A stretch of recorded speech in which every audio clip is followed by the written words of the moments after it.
begin by thanking Professor Anthony for the introduction, and also to Sudipto and Abhijit for the other introductions.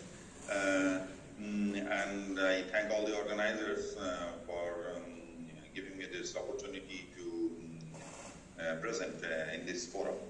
I hope this will turn out to be a very important series of events. So yes, this is the title of my talk. And you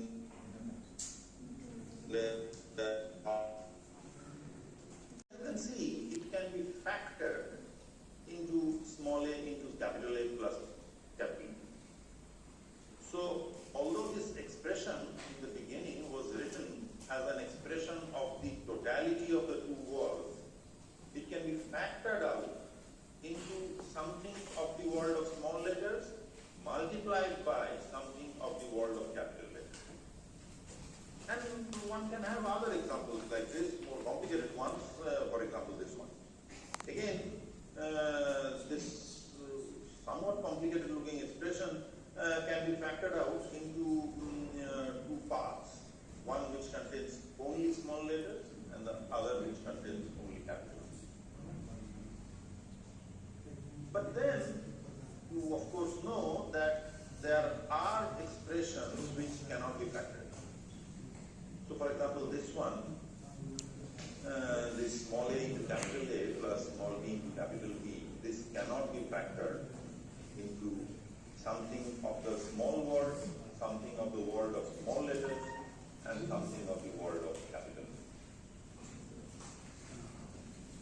And interestingly, this very simple fact, which we have been doing in algebra since our school days, when carried over to two-party quantum systems, to tensor product Hilbert spaces, it predicts the existence of something called entanglement.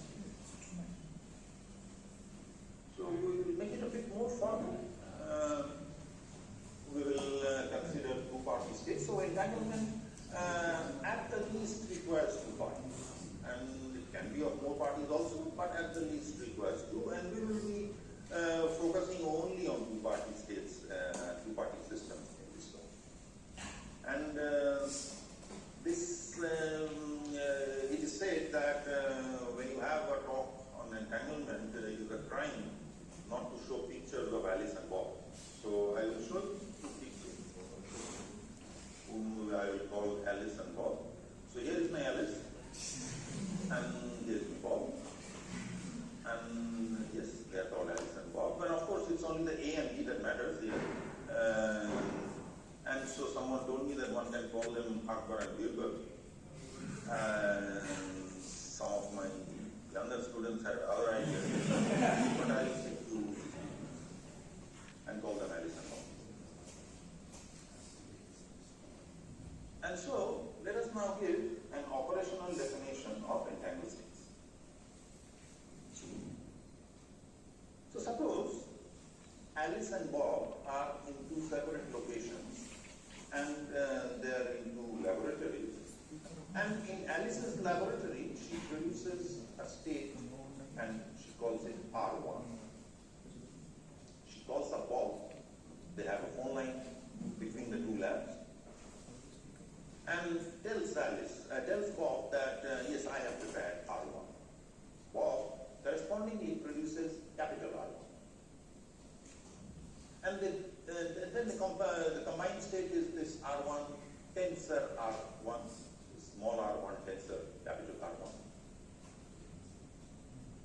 And they do this with probability P1.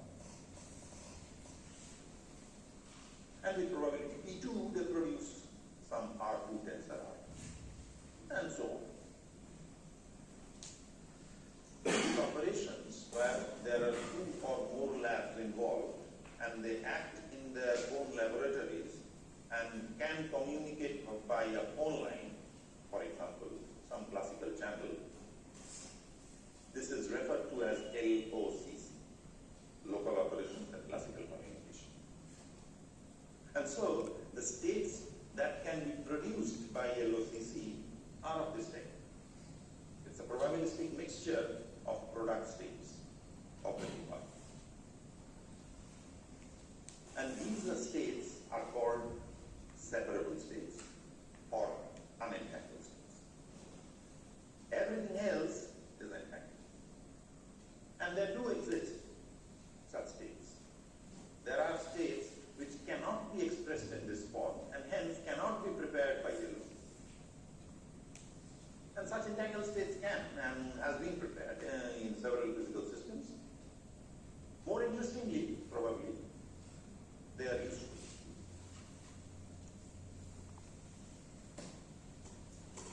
An interesting thing about these separable states is that if you have one or two or maybe three separable states, but for lot which you still have a separable state. Mathematically, it means that a probabilistic mixture of two separable states are again separable. So to show a picture, you have something like this. So you have the set of all states, which of course is again a convex set, in the sense that if you have two quantum states, any quantum states, and you forget which one you had, you still have a quantum state. But then inside this set of all states, there is a set of separable states, which is again a convex set. And outside of that are the entangled states.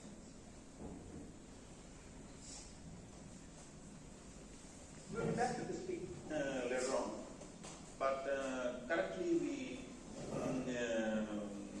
move on, and let me give you a very, very brief history of entanglement.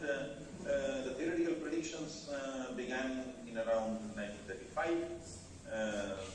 in the famous papers of Einstein, Podolsky, and Rosen, and the one by Schrödinger. Entangled states are now prepared in the lab regularly, in many labs. It began around 1960s, although it gathered steam only in the 1990s.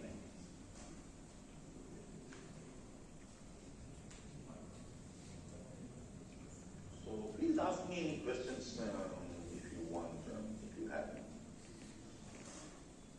Otherwise, I will move on to detection of entanglement. So we have learned about what is an entangled state. But now, suppose there is a two-party system which we have somehow prepared or someone is given to us, and we ask, is our state entangled? Is our two-party quantum state entangled? I wish to say here and impress upon you that this question is unsolved. The final answer is not yet known. However, several necessary and several sufficient criteria are known. And using them, we can get important information about a given quantum state. Not in all the cases, but in many cases. And one example is the so-called PPT criterion. It's also called the Reyes-Hurwitz criterion, where the main idea is that if you have a quantum state and you can write it as a matrix, and the transpose of that matrix still represents a valid quantum state. And this very simple idea was used to give a very powerful criterion for detecting entanglement. It was discovered in 1996. So the point is that we have already discussed about separable states, and so the state written here is, so if you forget about this bracket transpose on the second system, this is the general state that we wrote a few slides back. And the point is that if I do the transpose on one of the paths, then the state is still a valid quantum state. It was a valid quantum state. It represented a valid quantum state before this partial transposition. It remains a valid quantum state after the partial transposition.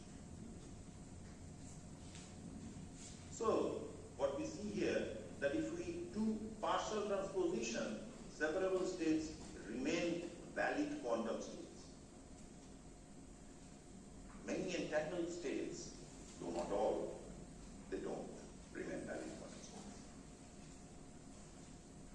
And so the criterion is very simple, is that if I can detect that after partial transposition, my state is not a valid state, in the sense that there are certain negative eigenvalues of the matrix that appears, then my two-party original state was an entangled state.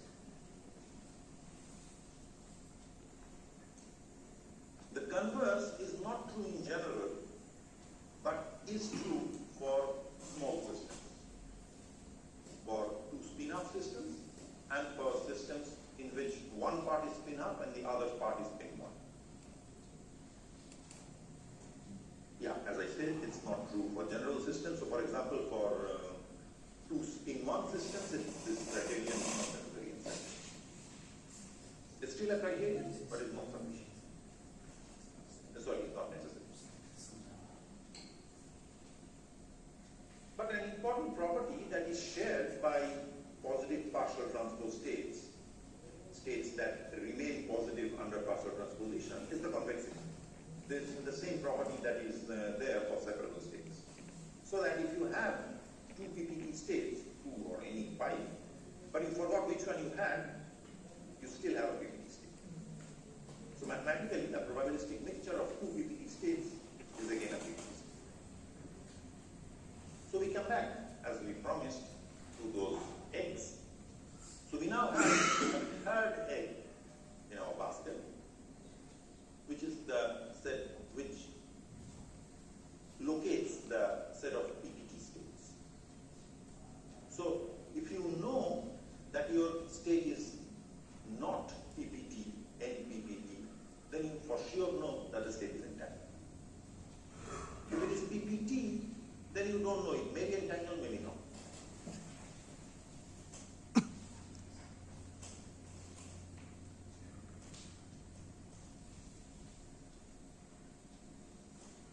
So I will move on to the next part, unless there are questions,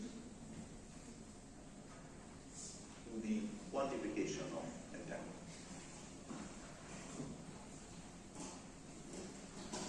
So yes, we now have a two-party state in our labs, in the labs of Alice and Bob, and we have somehow checked that it is entangled, maybe by using the PPT criteria. But now we want to know what is the amount of entanglement that we have. We want to quantify it. So to do that, we have to fix a ruler. We have to set a unit. If I want to measure my table, I must first decide whether I want to measure it in meters or in.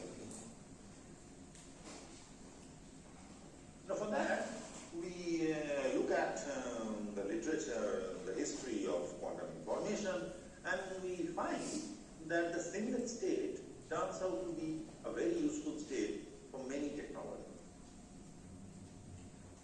And importantly, in almost all such cases, the singlet states provides the maximal benefit over the corresponding classical situation. The classical situation meaning where you don't have any entangled state at your disposal.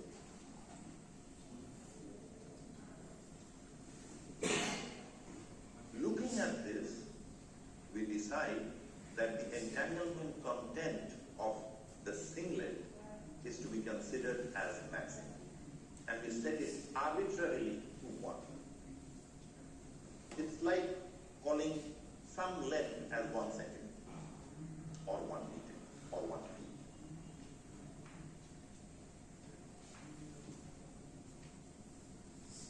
Now to define a quantity of entanglement, a quantification of entanglement, we try to find out for a given state, RAD, of two parties, how many of these useful things, these singlets, that we can find from it, that we can get from it, that we can distill from it. Under local operations and classical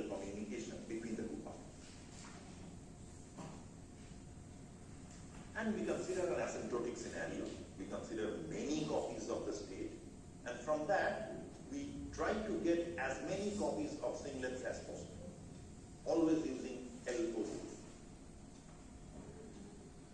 And this asymptotic rate is called distillable entanglement.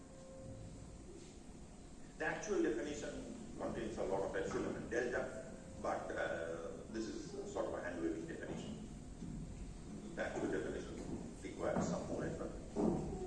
But now one can also consider the opposite, the reverse process. We can ask how many singlets are needed to produce RA. And again we can consider only local operations and classical quantification. And again we consider the asymptotic scenario. We try to produce some copies of RA from as little as possible copies of singlets, but local. And this rate, asymptotically, the optimal rate asymptotically is called entanglement cost. These two measures, entanglement cost and distillable entanglement, are very useful measures, they are very important measures, and they are both of the shared state, RA. Now the question is, are they equal? Interestingly, it can be found that they are not. There are states for which entanglement cost is not equal to distillable entanglement. There are some states for which they are equal, but there are ones for which they are not. So there is an inherent irreversibility in entanglement manipulations, even in the asymptotic. More precisely, if you start off with a lot of singlets, and you try to prepare some copies of RA, and then you want to get the singlets back.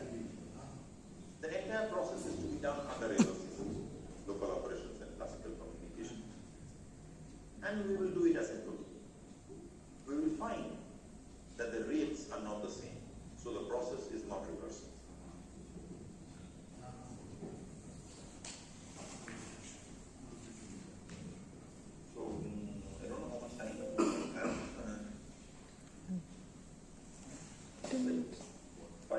Yeah, sure.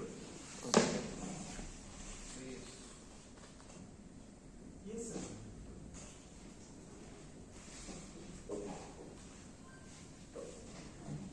So I will. So this will be the last part. Where I will try to argue that there is a meaning of there is a deeper motivation for defining entanglement. They are useful in several ways, and I will take only one. So, yes, I don't know how many of you have seen Star Trek. In my childhood, it used to be something very interesting, very exciting, and where people science fiction TV serial, and where people could be transported from one place to another in a zoo. And yes, there are cartoons. And so what we will talk about very briefly is something that can be called a quantum Star Trek. So we will have stories, and as usual in stories, there is a girl and a boy, and it's the same girl and the same boy.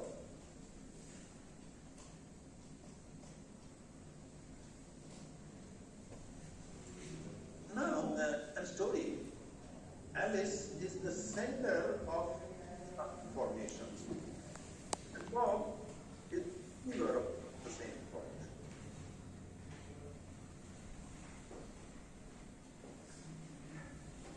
So what is that she wants to send? She wants to send an arbitrary quantum spin-off state. It has such a spin-off state. So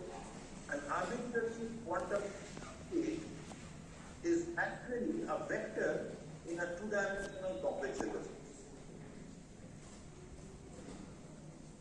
So, what Alice has, he has a field of reflection, a physical system, a quantum system that can be represented as this state, where this 0 and 1 can be the spin up and spin down in the z direction.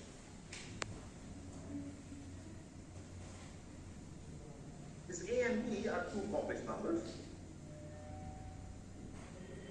They are two arbitrary but fixed complex numbers. They can be anything but fixed for a particular situation. But as per the rules of quantum mechanics, they have norm equals 1. The state has norm equals 1. So mod A square plus mod B square equals 1. Now if Alice wishes to end this to Bob via classical channels like a phone call, this requires an infinite amount of classical information to be sent. So it will require an infinite number of classical bits to be sent. The reason is that A and B are two complex numbers. So they have 4 real numbers in them. But because of the norm, the norm is equals 1. So A and B have 3 arbitrary real numbers in them. But it's actually 2, because we know by learning quantum mechanics that the total phase is irrelevant. But still, these 2 arbitrary real numbers need to be sent by Alice to Bob via a classical channel. And if it is something like a phone call, and then it will require an infinite amount of classical information. However, if Alice and Bob pre-share a 2-part entangled quantum state, for example the singlet, this same job is done by sending just bits. So there is an infinite resource reduction by using this 2-party entangled quantum state. And this was called quantum teleportation. So this is the quantum Star Trek that we were talking about. And it was discovered in 1999.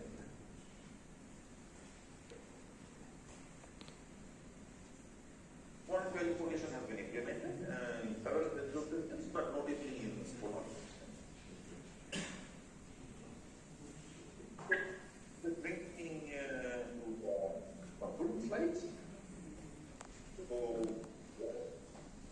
wanted to convince you that entangled states are interesting. And a lot has been uncovered, but much more remains. And in particular, we don't even know, given a state which states are entangled and which are not.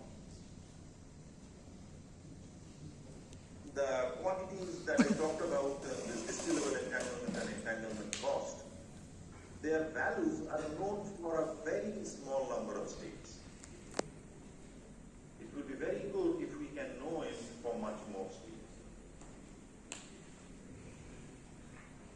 And it will be very useful if we can find out for a given device whether entangled or it is not. And there are many such questions that remains to be uncovered.